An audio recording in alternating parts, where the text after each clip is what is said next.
राज्याचे खोकेबाज मुख्यमंत्री एकनाथ शिंदे कालच्या शिवाजी पार्कमध्ये झालेल्या इंडिया अलायन्सच्या सभेच्या मुळे किती विचलित झाले हे त्यांच्या आजच्या पत्रकार परिषदेमधून दिसते आहे. राहुल गांधीजी जवळपास 10,700 किलोमीटर पदयात्रा करून कोट्यावधी लोकांना भेटून त्यांचं दुःख समजून जवळपास 25 गॅरंटी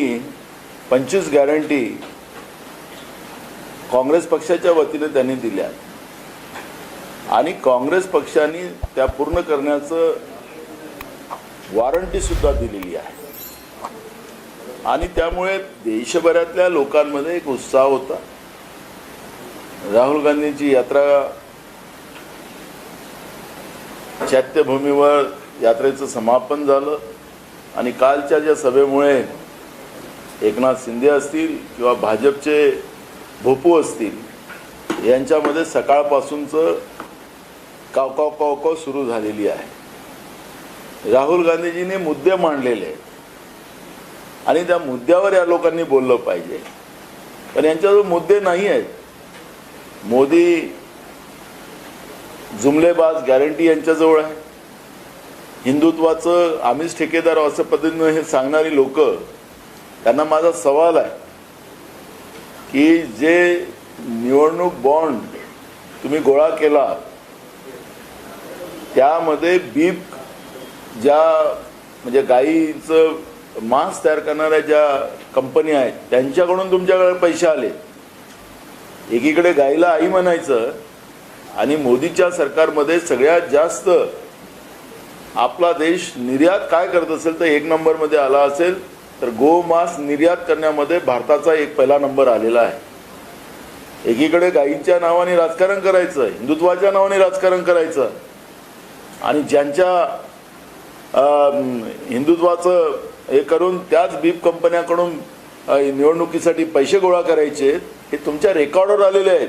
तुम्हाला हिंदुत्वाचा ठेका तुमच्याकडे नाही आहे. तुम्ही नकली हिंदुत्व आहे तुमच्याजवळ आणि आपल्या देशातलं जे सनातन धर्म आपला हिंदुत्व आहे त्याला ज्यांचे प्रमुख जे आहेत ते 4 शंकराचार्य आहेत त्यांनी तुमच्यावर रोज टीका करतात आहेत. तुम्हाला सांगतात आहेत की तुम्ही हिंदू धर्माचे पाईक नाही आहात. तुम्ही हिंदू धर्म राजकारणासाठी वापरता आणि त्या धर्माला भ्रष्ट करताय अशा पद्धतीचं शंकराचार्य म्हणत असतील आणि तरी तुम्ही हिंदुत्वाची आम्हीच ठेकेदार आहोत असं म्हणायला तुम्ही निघाले असाल. प्रधानमंत्री नरेंद्र मोदी म्हणतात की स्त्री शक्तीचा अपमान केला. राहुल गांधींनी शक्ती शब्द वापरला. तर मला एक कळत नाही मोदीजींना स्त्री शक्तीचं काय कळतं. मणिपूरमध्ये महिलांना निवस्त्र करून त्यांच्यावर अत्याचार केला जातो, त्यांना जिवंत जाळलं जातो आणि प्रधानमंत्री धृतराष्ट्रासारखे पट्टी बांधून डोळ्याला राहत असतील तर तुम्हाला महिलांबद्दलही बोलायचे अधिकार राहिले नाहीत.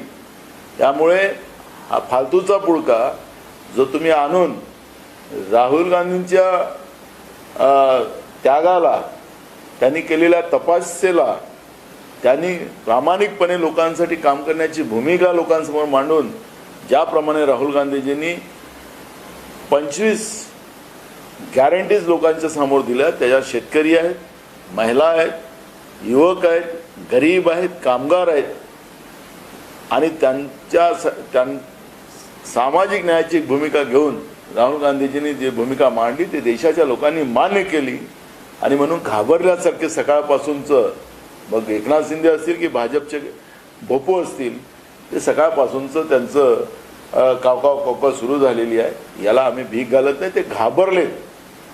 राहुल गांधींच्या कालच्या सभेमुळे, शिवतीर्थावर झालेल्या सभेमुळे ते घाबरलेले आहेत आणि म्हणून या पद्धतीचा त्यांचा कांगवा सुरू झालेला आहे.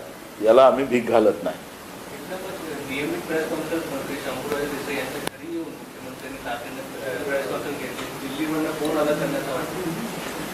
दिल्ली घाबरली ना, त्यांचे आका घाबरले. त्यांना जे काही आज पूर्ण महाराष्ट्रात नव्हे तर देशामध्ये जे वातावरण निर्माण झालं, त्यामुळे वरतून आकाचा फोन त्यांना आला आणि आकाचा फोन ते आकासाठी काम करतात.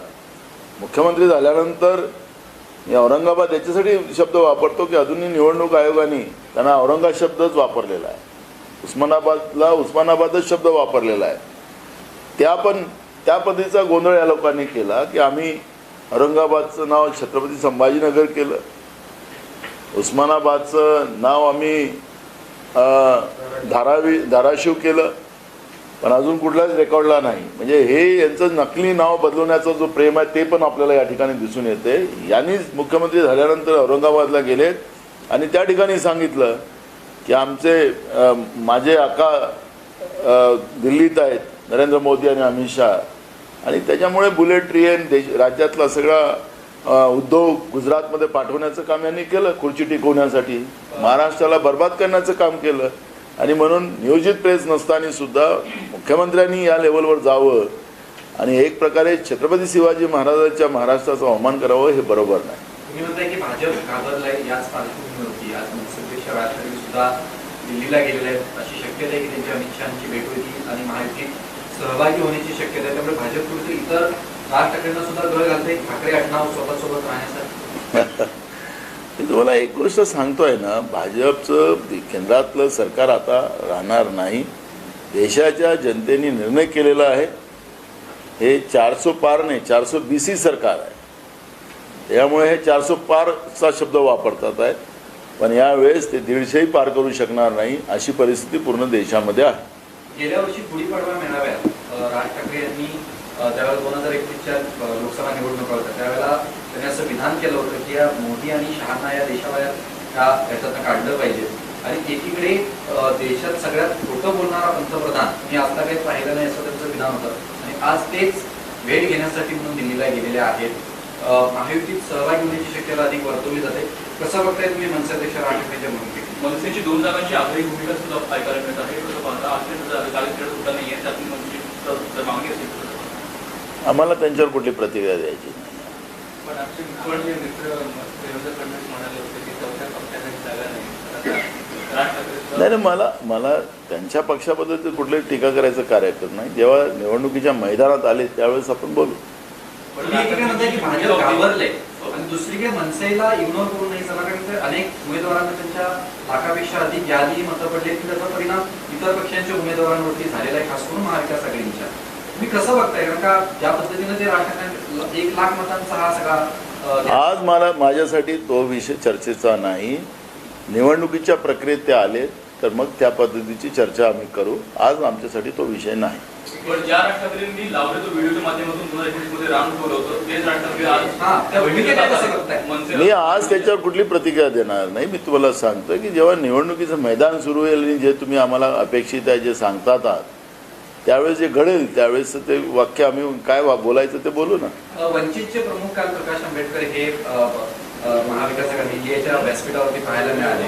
ज्या पद्धतीनं त्यांचं कालचं भाषण झालं, कुठच्याही प्रकारची त्यांनी स्पष्ट भूमिका जी आहे ही दिलेली नाही. तुमचा काही प्लॅन बी तयार आहे का जर प्रकाश आंबेडकर तुमच्यासोबत आलं? तसंच चित्र सध्या दिसतंय. त्याने भूमिका मांडली ना महिला सक्षमीकरणाची, ते तर आपण ऐकलीच. नाही, त्याच्यात त्यांनी अशी भूमिका मांडली नाही, त्यांनी महिला सक्षमीकरणाची प्रमुख भूमिका मांडली. भूमिका कुठलीच मांडली नाही असं कसं तुम्ही म्हणता? नाही, युतीच्या बाबतीत महाविकास आघाडीत सहभागी होण्याच्या बाबतीत त्यांनी असं म्हटलं की लढावं लागेल, मात्र स्वतंत्र किंवा एकत्र हे लढावं लागेल मोदींच्या बरोबर आहे. त्यांनी लढावं लागेल मोदींच्या या अत्याचारी तानाशाही सरकारच्या विरोधात लढावं लागेल सांगितलं त्यांनी. त्यांची भूमिका स्पष्ट केली.